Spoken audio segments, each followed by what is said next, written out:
Boa noite, amada igreja. Sejam todos muito bem-vindos. Vocês que estão participando deste culto de forma presencial. Também os amados irmãos, amigos da Primeira Igreja Batista de Cruz Alta, acompanhando também a live pelo Facebook em casa, né? Sejam todos bem-vindos a esse culto de celebração e honra também ao nome do nosso Senhor Jesus Cristo. Tá? Quero saudá-los com a graça e a paz do nosso Senhor, amém? Muito bom estarmos juntos e eu quero iniciar saudando a todos com o texto de Lamentações, capítulo 3, versículos 19 a 31. É um capítulo e versículos que têm falado muito comigo, principalmente nesse contexto de pandemia. E é algo que a gente precisa sempre relembrar e enfatizar em nosso coração. Tá? Antes de nós lermos o texto, se por acaso, né, você tem aí o celular conectado aí à rede da igreja, né, eu pediria que você desconecte para a gente não ter interferência de sinal aí, para não cair, né, a qualidade, né, da live. E assim também quem está em casa acompanhar todo o culto de forma bem tranquila, tanto as músicas quanto também a pregação. Tá? Obrigado. Lamentações 3, versículos 19 em diante. Lembro-me da minha aflição e do meu delírio, da minha amargura e do meu pesar. Lembro-me bem disso tudo e a minha alma desfalece dentro de mim. Todavia, lembro-me também do que pode me dar esperança. Graças ao grande amor do Senhor é que não somos consumidos, pois as suas misericórdias são inesgotáveis. Renovam-se cada manhã, grande é a sua fidelidade.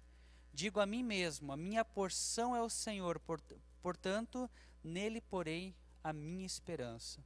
O Senhor é bom para com aqueles cuja esperança está nele, para com aqueles que o buscam. É bom esperar tranquilo pela salvação do Senhor. É bom que o homem suporte o jugo enquanto é jovem. Leve-o sozinho e em silêncio, porque o Senhor o pôs sobre ele. Ponha o seu rosto no pó, talvez ainda haja esperança.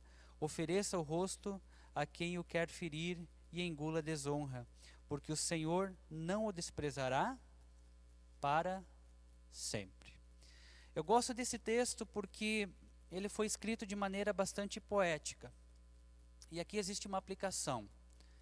Lembro-me da minha aflição, do meu delírio, da minha amargura, do meu pesar, e a minha alma desfalece. Eu tenho falado sobre isso. A gente tem que buscar um equilíbrio na vida espiritual, um equilíbrio na vida emocional e um equilíbrio na vida física. A gente tem duas opções: olhar para esse contexto de pandemia, né, e focar no número de mortes, né, focar no desespero que isso está trazendo, focar nas preocupações em relação à economia. E, gente, se você focar nisso, você vai deprimir. Experiência própria. É uma opção a gente ficar aí contabilizando isso, ficar toda hora noticiando isso e nos alimentando com isso. Só que o texto fala, todavia, lembro-me também daquilo que me pode dar esperança. Então eu tenho focado também de que depois que isso passar, teremos dias melhores. Estaremos mais fortes, mais resistentes. Vamos ter aprendido a valorizar mais os nossos encontros presenciais, um sorriso no rosto. Vamos realmente valorizar mais o estarmos juntos como igreja, o estar junto com a família, o preservar esses momentos de forma única e especial. E esse texto sempre me vem trazendo essa reflexão. Eu posso ficar focando naquilo que me dá angústia, naquilo que me traz preocupação, mas eu também posso focar naquilo que pode me dar esperança. E é uma opção. E eu gostaria que a gente olhasse realmente para isso. Que Deus não está trazendo um juízo sobre a terra. E mesmo que seja um juízo e por permissão dele, o texto fala que as misericórdias do Senhor, elas são inesgotáveis. Elas se renovam a cada manhã, porque grande é a sua fidelidade.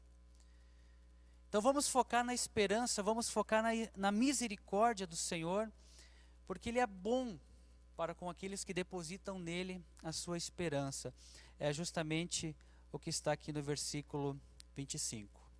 Então ponha a sua esperança no Senhor, na sua bondade, na sua misericórdia.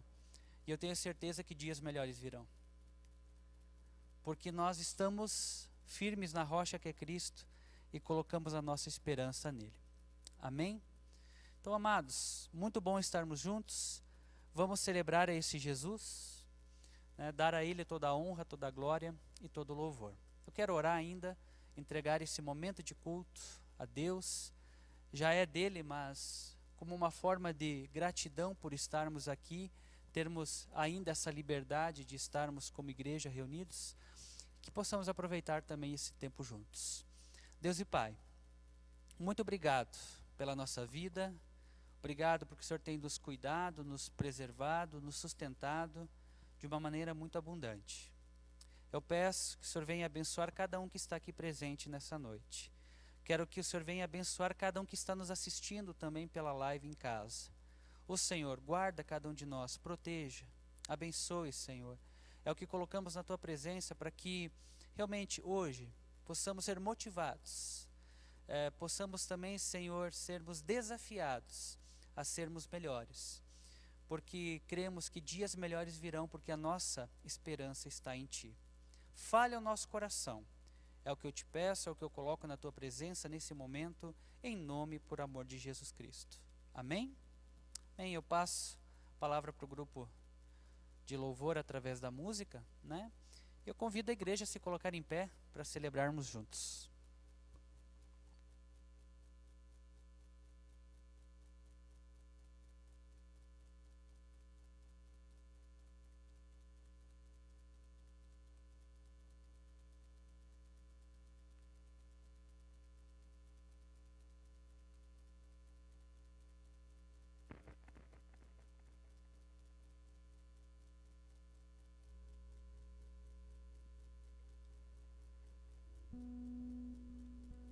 Boa noite, irmãos.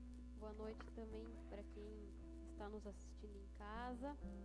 E então vamos com esse louvor dar graças a esse Deus maravilhoso que está sempre conosco, que está sempre nos cuidando, porque embora a gente esteja passando por esses dias assim maus, né, de pandemia, a gente sempre tem o que dar graças. A gente sempre tem alguma coisa para dar graças. Amém?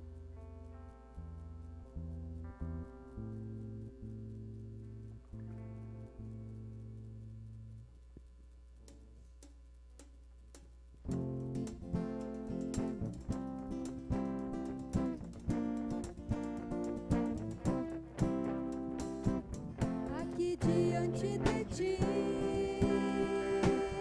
eu tenho tanto pra Te agradecer. Graças dou, graças dou, o que me deste, Senhor, por tantas bênçãos que eu não posso ver. Graças dou, graças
escuridão um dia. É muito bom. E esse próximo hino diz que aclame ao Senhor toda a terra e céu. E somente Ele, né? As nossas promessas, a promessa dele com nós é incomparáveis. São incomparáveis as promessas dele com nós. Amém? Então vamos cantar juntos.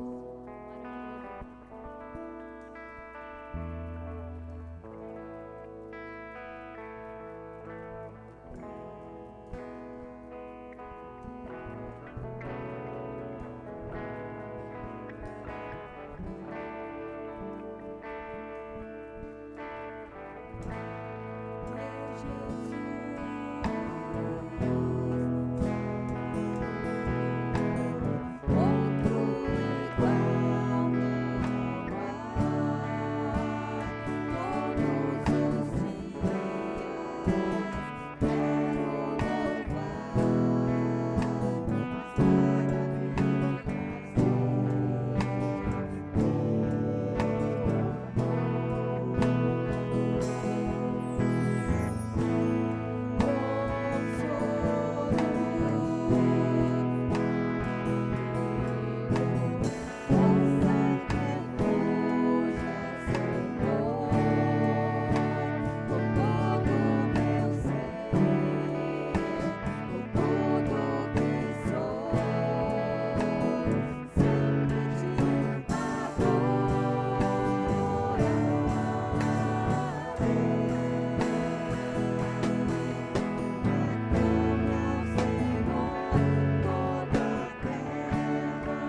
A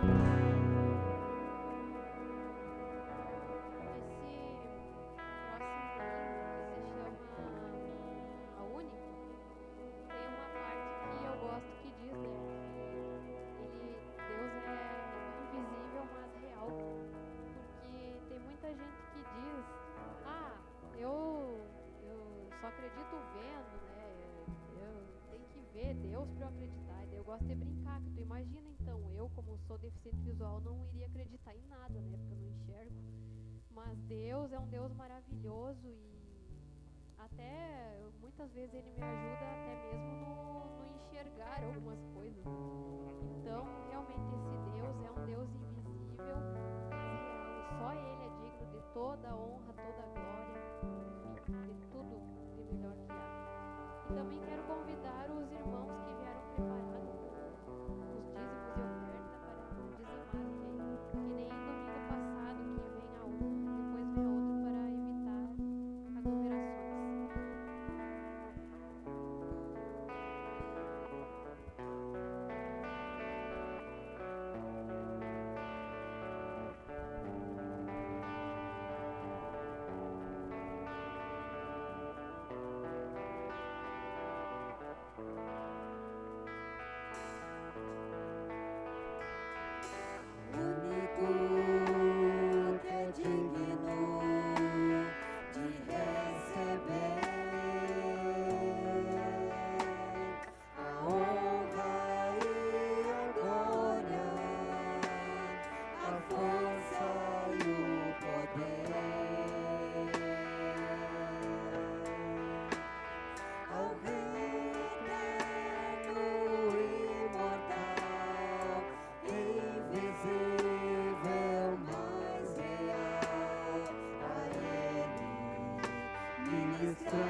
nome de Jesus que eu oro e agradeço. Amém.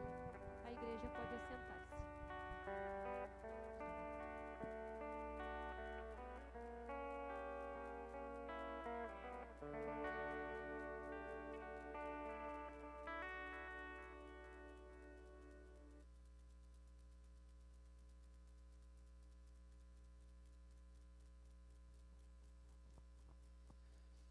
Obrigado à equipe de música aí, né? Sempre dedicados nos ensaios para termos esse momento também de louvor através da música. Amados, Tiago capítulo 3, versículos 17 e 18, nós ainda estamos enfatizando o 17. Mas a sabedoria que vem do alto é antes de tudo pura, depois pacífica, amável, compreensiva, cheia de misericórdia e de bons frutos, imparcial e sincera. O fruto da justiça semeia-se em paz para os pacificadores. Temos trabalhado esse conceito desde o início do ano. É algo que Deus tem colocado no meu coração. Como eu já falei para vocês, a igreja precisa buscar a mente de Cristo. O pastor precisa buscar a mente de Cristo. A liderança da igreja precisa buscar a mente de Cristo. Ele é o nosso alvo. A forma como ele agiu com os discípulos, a forma como ele amou, a forma como ele nos deixou realmente a sua missão e uma esperança deve ser de fato o nosso norte, deve ser de fato o nosso foco em buscarmos realmente trabalhar a nossa vida e deixar também o Espírito Santo trabalhar para que a gente possa cada dia ficar mais parecido com Ele. E hoje, o assunto que nós vamos tratar é a mente misericordiosa de Cristo. E é justamente uma das características que nós encontramos aqui em Tiago 3, versículo 17. Nós, no primeiro domingo, aquela vez, tratamos a expressão de pura, depois a expressão pacífica, depois a virtude moderada, e semana passada, tratável. E hoje a gente vai justamente abordar essa virtude misericordiosa. Entender o que é, o que não é e também a sua distorção. A partir da semana que vem a gente continua nesse termo, né? Nesses termos, estudando aí a mente frutífera, a mente firme e a mente sincera de Cristo. Cada uma dessas características nos ensina uma grande lição. E hoje, de forma muito especial, a gente vai ver essa virtude misericordiosa, assim como a gente tem visto as demais. A definição, o que é, o oposto, aquilo que não é, mas também a distorção. Que nós geralmente pecamos, nós erramos na distorção dessa virtude. Então, o que é ser misericordioso? O que é ser misericordioso? Ser misericordioso é ser alguém solícito. Ser misericordioso é ser alguém perdoador. Alguém que perdoa constantemente. Ser misericordioso é ser alguém gracioso. E a gente vai ver que existe aí uma diferença entre misericórdia e graça, mas quem é misericordioso também age de forma graciosa com o próximo. Alguém que é misericordioso é alguém atento à necessidade, ao perdão que o outro está precisando, e também é alguém empático. Alguém que tem empatia em relação ao sofrimento alheio, em relação ao próximo. O oposto de misericordioso é alguém desapiedado, alguém que não tem piedade, né? Já que não tem desmisericordioso, né? Então a expressão aqui é desapiedado. Alguém inclemente, né? Que não libera clemência, que não é clemente em relação ao próximo. Alguém hostil, A Bíblia usa a expressão endurecido, né? De coração endurecido, ou seja, às vezes já tem a mente cauterizada, não consegue perdoar, não consegue liberar perdão. Alguém totalmente, se a gente fosse usar uma expressão mais lógica, desumano.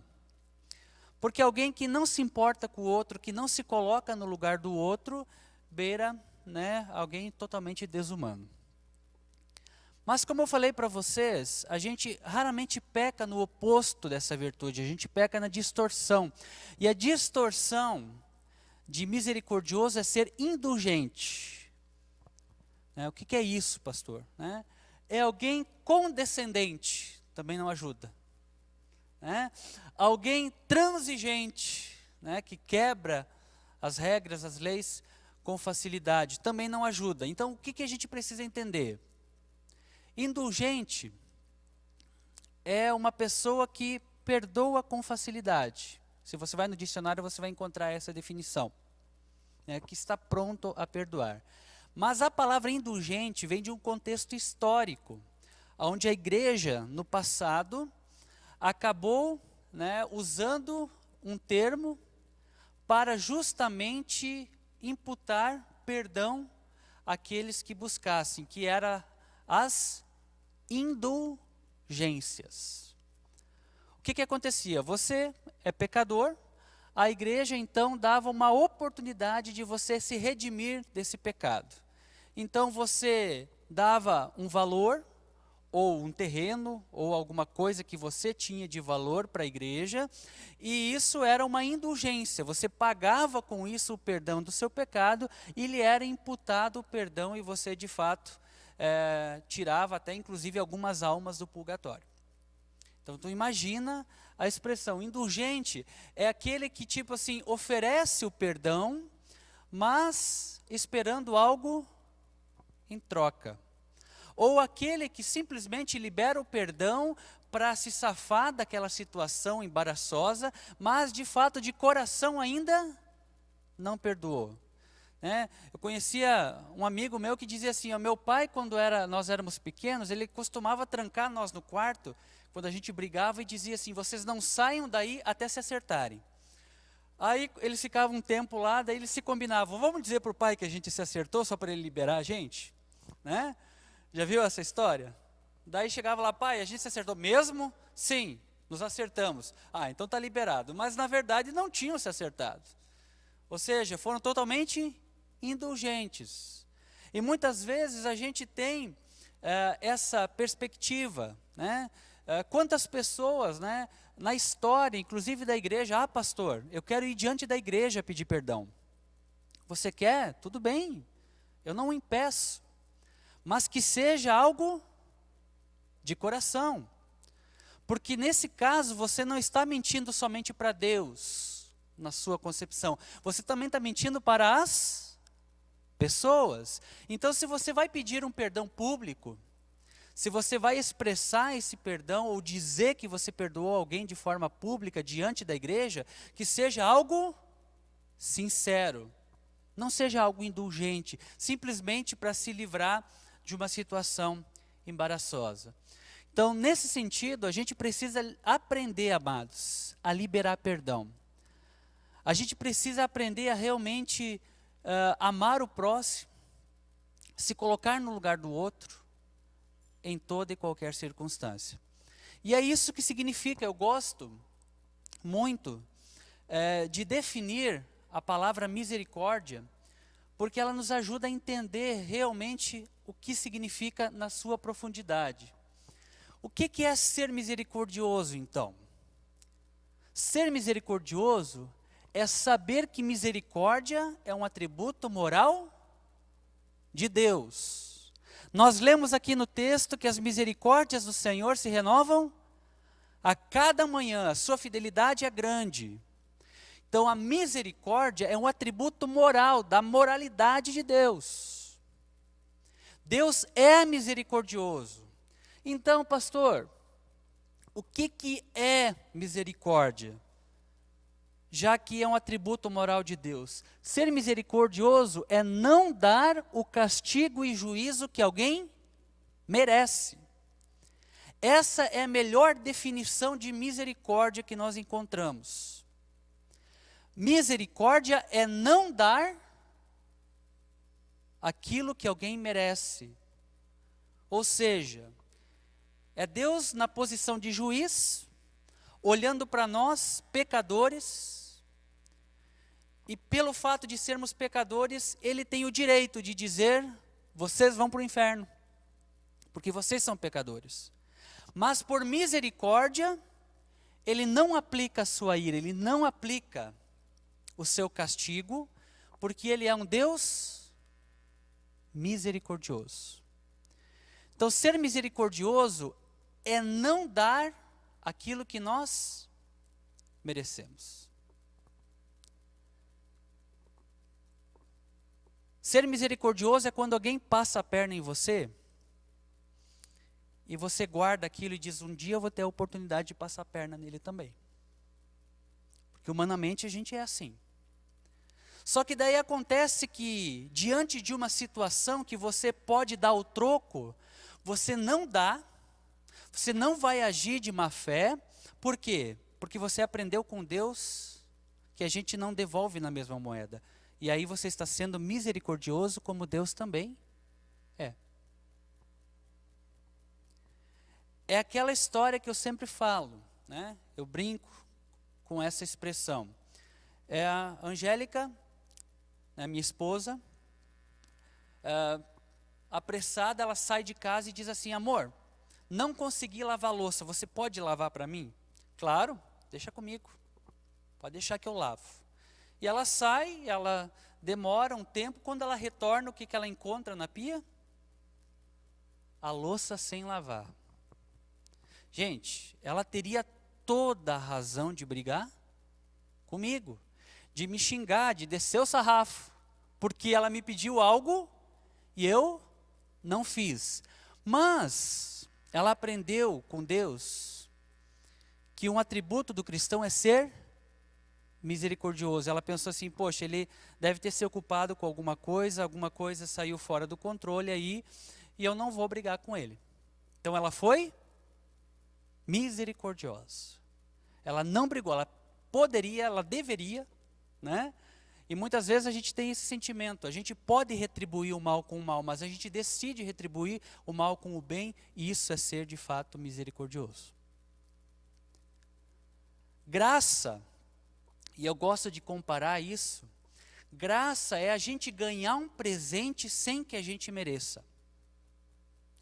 É a gente ganhar um troféu sem ter percorrido o percurso, a corrida. Graça é a Angélica ter voltado do centro e me trazido um presente. E mesmo eu não merecendo, porque eu não lavei a louça, eu ganho esse presente porque ela é graciosa. Está aqui um presente porque eu te amo. Você não merece, mas é seu. E é dessa forma que Deus age com a gente. Ele não nos imputa a sua ira, o seu julgamento que nós merecemos, porque Ele é misericordioso. Mas Ele também é gracioso, a ponto de dar Jesus para morrer no meu e no teu lugar, para nos dar vida e nos dar salvação eterna. Ser misericordioso, amados, nesse sentido, diante dessa definição, é ter a capacidade de se colocar no lugar do outro. E olha só que interessante, misericórdia, essa córdia vem de cardia. O que é a cardia?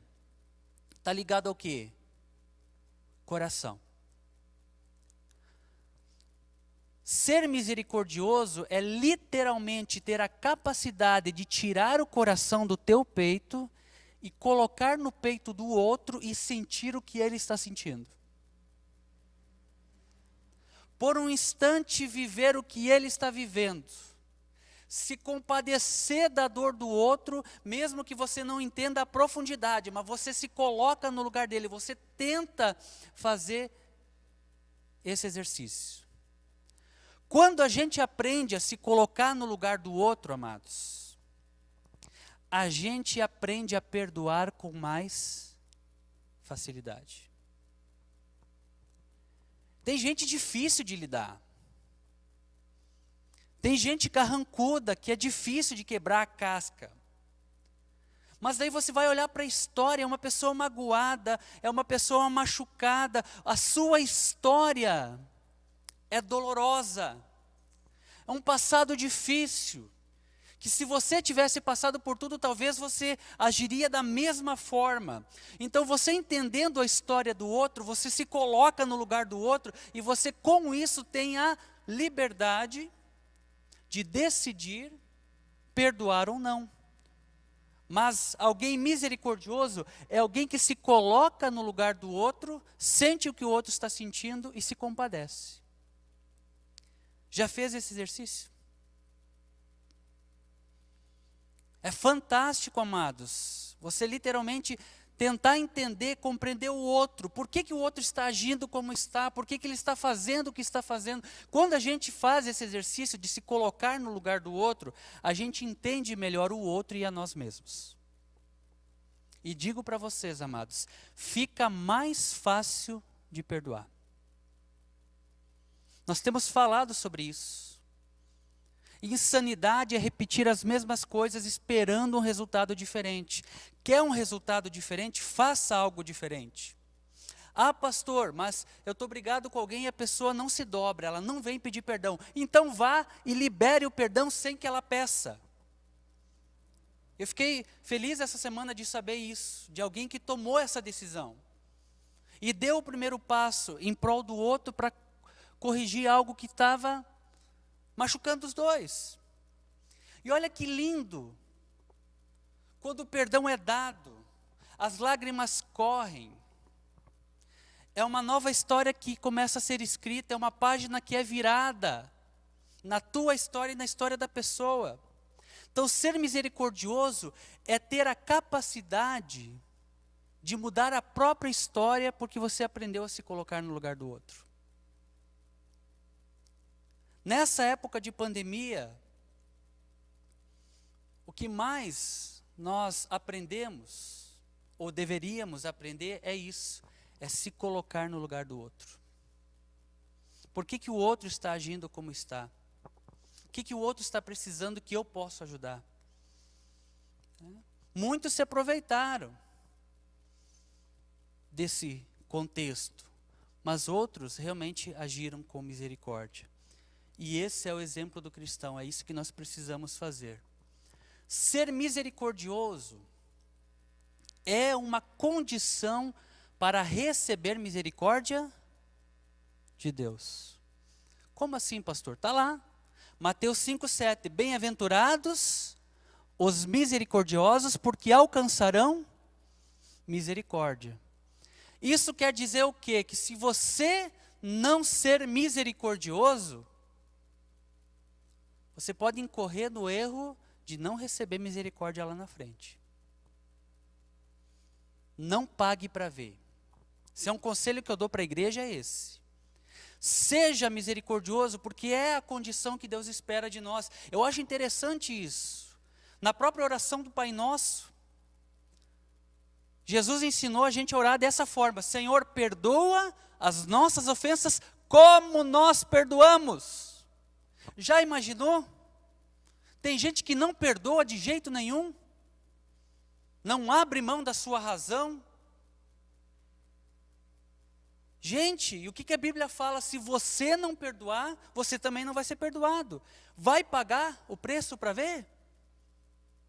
Quebra esse coração duro e libera perdão. Peça perdão se for o caso. Amados, ser misericordioso é ajudar o outro, mesmo que na sua concepção essa pessoa não mereça. Se tem uma história que Jesus nos ensinou, é a parábola do samaritano. O samaritano misericordioso. Se eu desse, né, um título para essa parábola, é essa, né? A parábola do samaritano misericordioso. Alguém que nos ensinou misericórdia.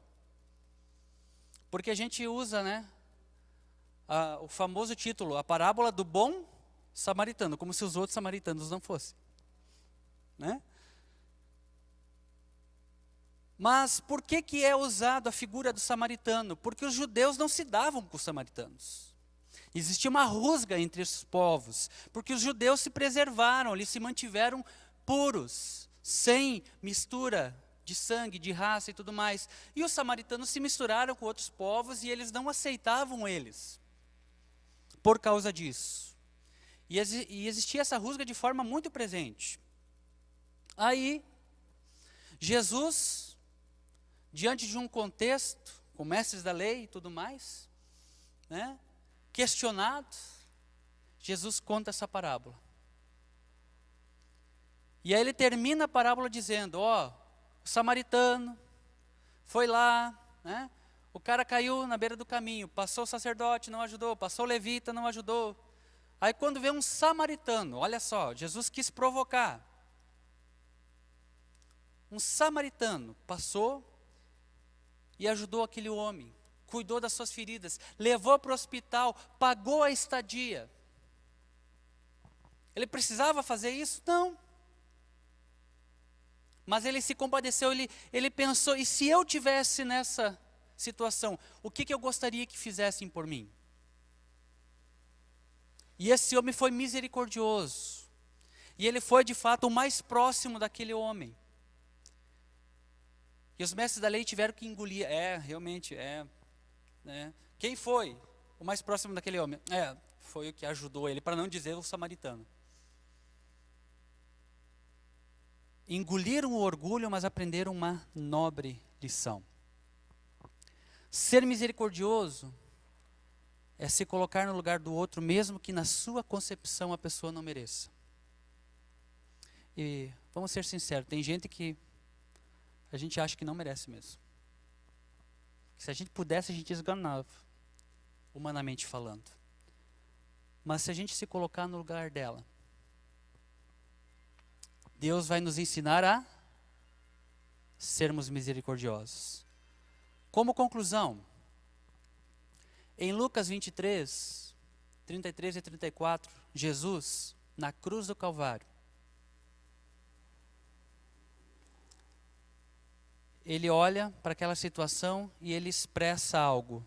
Senhor, perdoa eles, porque não sabem o que fazem. E lançando a sorte, né, sobre as suas vestes e tal. Jesus, naquele momento, ele estava sendo misericordioso. Mas ele não estava sendo indulgente. Eu imagino a dor que Jesus estava sentindo. Já imaginou isso? Sentir a dor da traição. Sentir a dor do sofrimento. E alguém ali, presencialmente, te fazendo sofrer. E você olhar para aquela situação e dizer assim, Pai, perdoa. Eles não fazem ideia do que eles estão fazendo. Jesus foi misericordioso, mas de nenhuma forma ele foi indulgente. Porque ele não podia esperar nada em troca. Se Deus não aplica a nós a sua ira, porque nós merecemos lá em, Lamentações nós lemos, as suas misericórdias se renovam a cada manhã. Então ele não aplica sobre nós a sua ira. Ele não imputa sobre nós o castigo que nós merecemos. Se suas misericórdias se renovam a cada manhã, e a sua fidelidade é grande, e louvamos a Deus por isso, porque a gente erra, a gente pisa na bola, nós somos pecadores, a gente reconhece isso. Então, se Deus renova as suas misericórdias a cada manhã, que tal se nós usássemos isso como exemplo e também aplicarmos esses princípios na nossa vida? Já pensou nisso? Deus, a cada manhã me ajuda a renovar meu estoque de misericórdia, para que eu aprenda a perdoar como o Senhor perdoou, para que eu aprenda a amar como o Senhor amou. Uma mente misericordiosa é aquela que se põe no lugar do outro. Eu não sei pelo que você tem passado, não sei as lutas que você tem enfrentado, não sei os dilemas que você tem, as crises que você tem, os conflitos que você tem com as pessoas que você tem, mas Jesus sabe. E talvez todas as suas tentativas de reaproximação, de tentar resolver o conflito, de tentar resolver o problema, falharam. E posso dizer para vocês que eu já passei por isso. Eu daria um conselho: continue orando. A pessoa pode ter resistência às suas palavras, ela pode ter resistência à sua presença.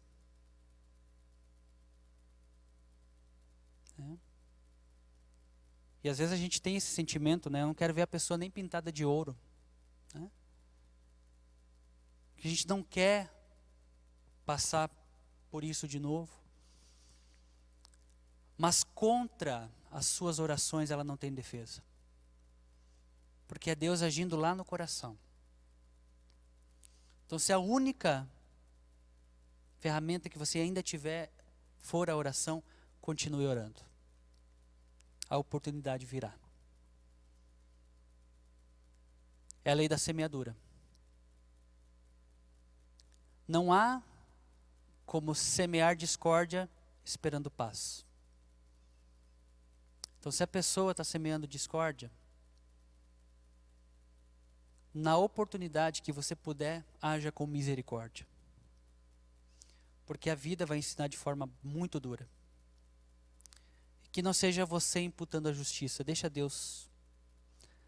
A justiça de Deus, ela tarda, mas não falha.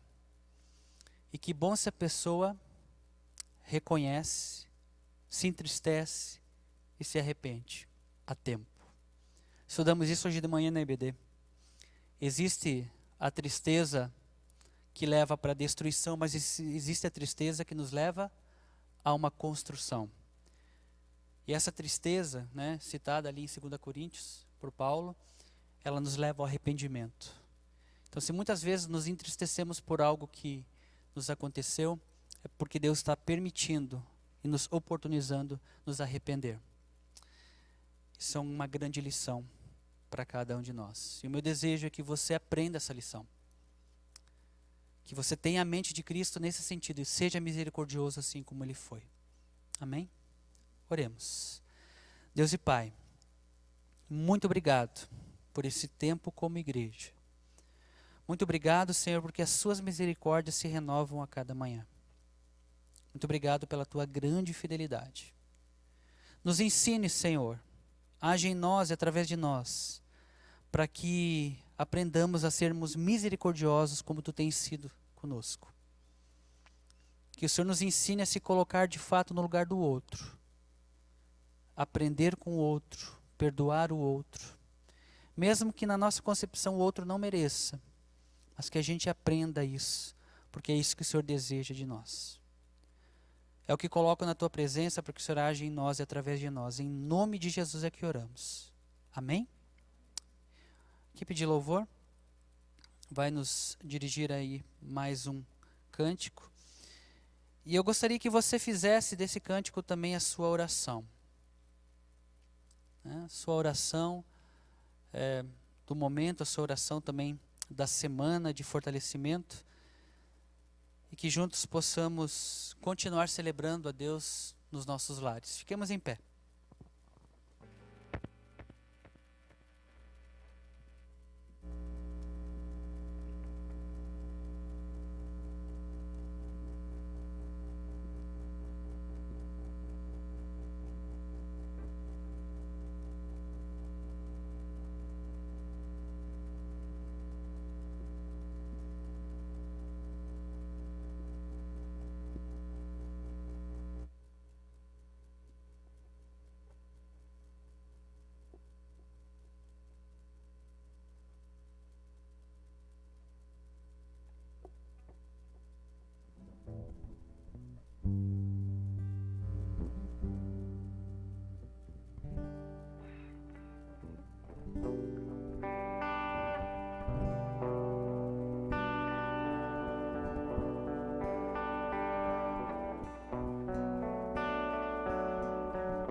que esse prazer de viver na casa de Deus também continue nas nossas vidas, no nosso dia a dia.